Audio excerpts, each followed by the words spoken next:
this episode, we're going to take a look at some of the raddest rides that took to the water for your 80s action figures. So, stick around.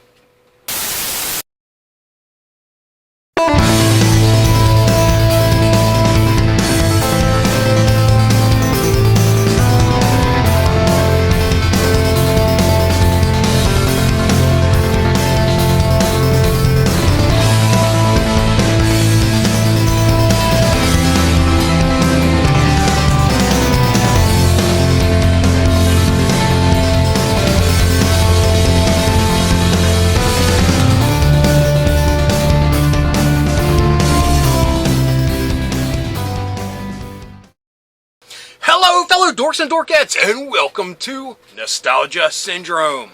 We are kicking off Summer Stampede with a look at rad rides for your 80s action figures that took to the water. These are watercraft vehicles, and to be honest, most of them weren't made for real water. So you weren't taking these down to your local creek, swimming pool, lake, what have you. These were mostly made for the waters of your imagination. A lot of these watercraft toys throughout the 80s, if they could actually sustain some buoyancy and stay on real life water, that was an awesome extra bonus. But a lot of them didn't. So, without further ado, let's get to our first rad ride made for the water. Our first watercraft was released in 1989 from Playmates, and it was for the Teenage Mutant Ninja Turtles toy line. This is the Foot Ski. Now, this is one of the toys that just totally took the original TMNT comic and threw it out the window.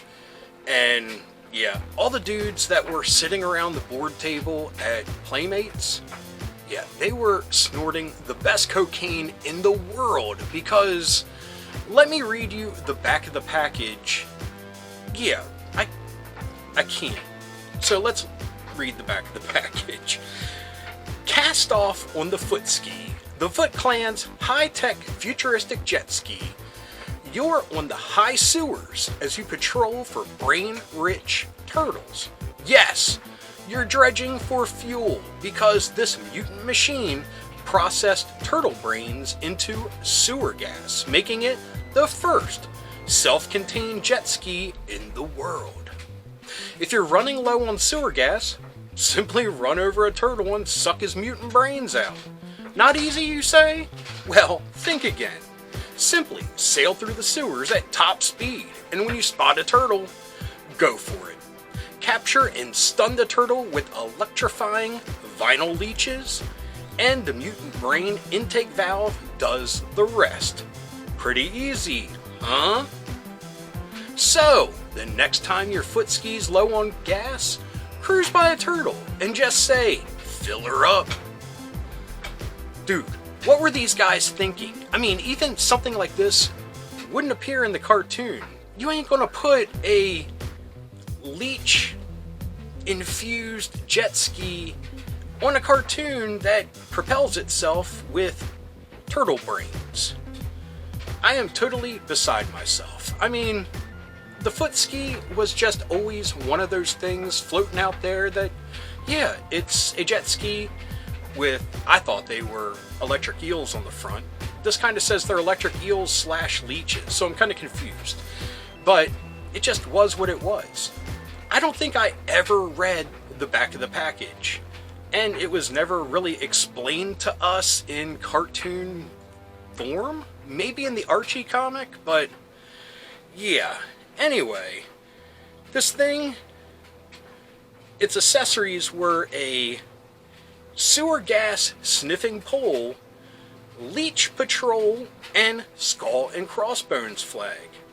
Tilt steering throttle, sewer vision, radar console, sewer searching, reflector beams, harpoon gun with detachable turtle harpoon, mutant brain intake valve, sewer side scrapers, electrifying vinyl eels, and turtle-seeking torpedoes.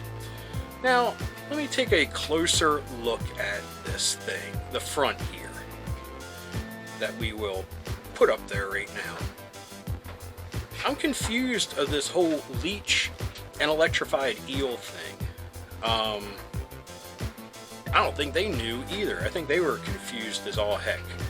But anyway, I mean, the blueprints here show us where all those accessories went and how you were to use your imagination to use them. But yeah, that's just messed up. Anyway, before we get to our next entry, here is a commercial break. After these messages, we'll be right back. Well, surf's up, dude! Whoa! Join the Turtles on Foot Patrol in their battle-ready sewer tubes, featuring wacky pizza slice and oars, depth charge, and rotating foot blasters. Let me show you my new toy. It's the Foot Ski, with its deadly harpoon gun, spreading torpedoes, and electric leeches. Could this be the end of good, clean fun in the sewer? Here goes the neighborhood! Teenage Mutant Ninja Turtles. From Playmates. Number 2 on the list comes from a toy company named Our Toy, and this was released in 1987. It is for the Interchangeables toy line, and this is the Cosmic Amphicopter. Ampha like amphibian. So this helicopter was made to fly, of course, and go into the water. Now, if this looks familiar to you, it's because it is a toy completely molded from this toy, from the Micronauts toy line. Now, I had to look up the whole Interchangeables backstory, and honestly, it's kind of unknown how Our Toy came about the original Micronaut molds. Now, a majority of the molds were sold to an Italian company by Mego, but somehow Our Toy stumbled upon them and started pumping out Micronaut-like figures from 1985 to probably 87. Now, these were not made from the best of plastics like the Mego version, so a lot of them were known to break, which has caused a rarity for these toys. And apparently, for Micronauts collectors, they are hungry to collect these pretty much just as much as the Micronauts toys. Now, the Amphicopter, it's awesome. I mean, I kind of missed the whole Micronauts wave. I mean, they were released in 1976 to about 1981. So yeah, it's expected that a lot of us kind of missed that wave unless we had older siblings or friends. Now, I had some older friends that had a few kicking around, but it wasn't until much later that I realized how awesome the Micronauts were, and especially picking up the Marvel comics at the time.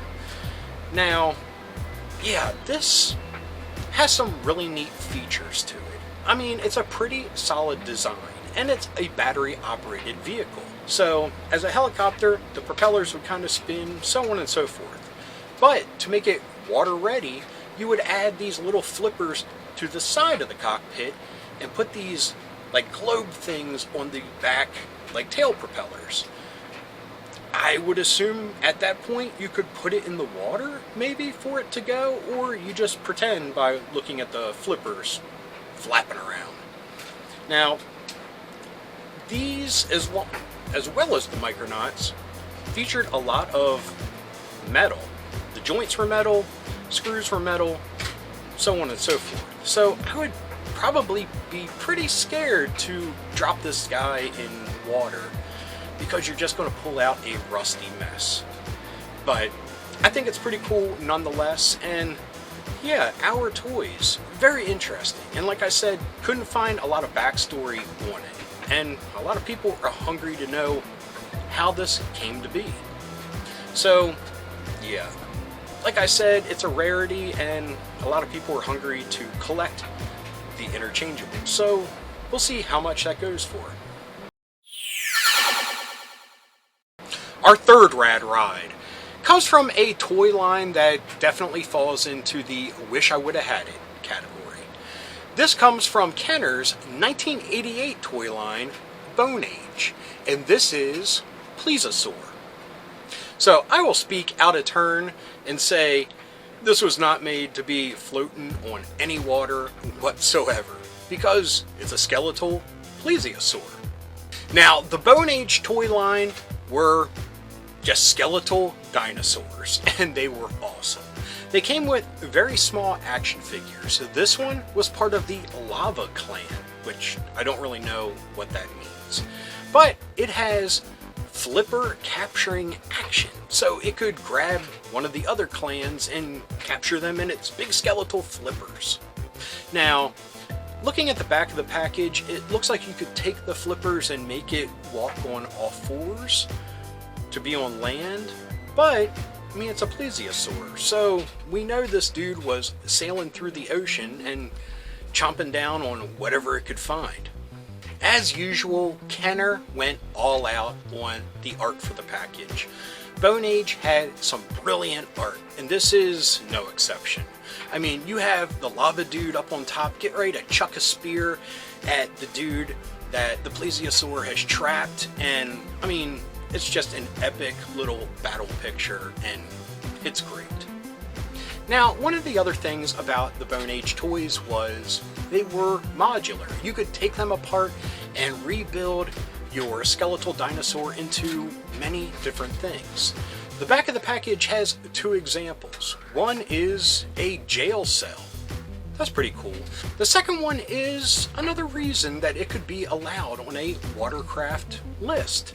And that is because it says you could build it into a skiff. So, unless we're on Tatooine and it's a sand skiff, this is a skiff for the water. It also gives you other building ideas on the back of the box that includes some of the other Bone Age dinosaurs from the toy line. Like I said, this is a toy line that I wish I would have had. And yeah, I would love to find some nowadays, but I would assume that they're pretty pricey, just because of how awesome they were.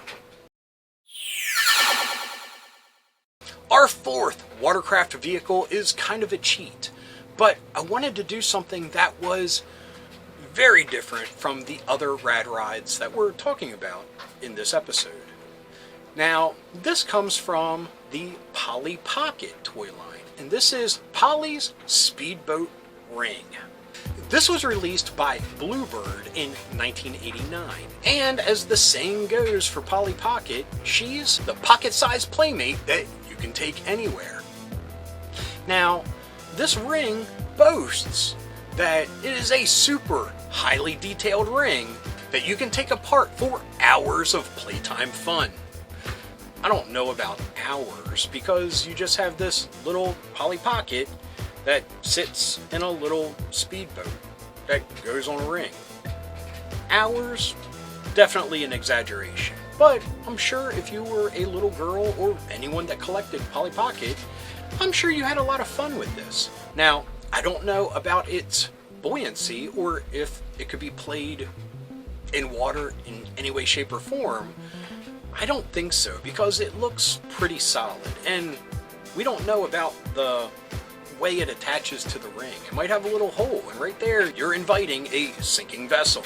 Now, for its size, the speedboat has some really nice detailing. I mean, you can see that it's made from wood, like those classy speedboats you'd see in the old movies, and it looks like it has metal little paint applications for like the different, I don't know the technical terms, but where you would tie the ropes when you would dock it and stuff like that. So I give Bluebird serious props for the amount of detail that they put into such a small toy.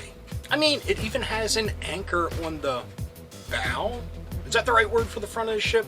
Anyway, Polly Pocket has a pretty big fan base nowadays of collectors. So again, I'm really curious to see how much this minuscule toy goes for nowadays.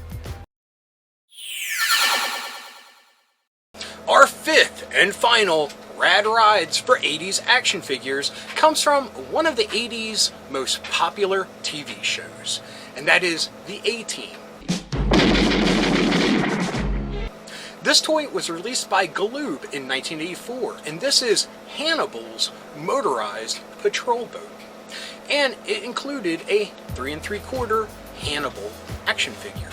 Now, this is the exact same Hannibal figure that was released by Galoob in the Soldiers of Fortune 4-pack that they released. But this motorized patrol boat takes the cake. First off, it has a real working outboard motor. So, I would venture to guess that you could take this into real water. The only problem with getting this thing wet is all the sticker applications that are all over it, which look fantastic. So it would be a real shame, when these things start peeling off. Now, on the front of this motorized patrol boat, you have an awesome double-barreled machine gun that any of the characters could jump up to and take a hold of and stop the bad guys. The only thing is, the TV show hardly ever used anything that required bullets. I mean, most of the time they would make things that would launch air cylinders or flaming tennis balls or things like that. So them actually using like a big double-barreled turret, I don't see it ever happening, but it is awesome. And it's 3 3/4, so you could share this with your G.I. Joe toys or Star Wars toys if they're slumming it like in the swamps of Dagobah or something.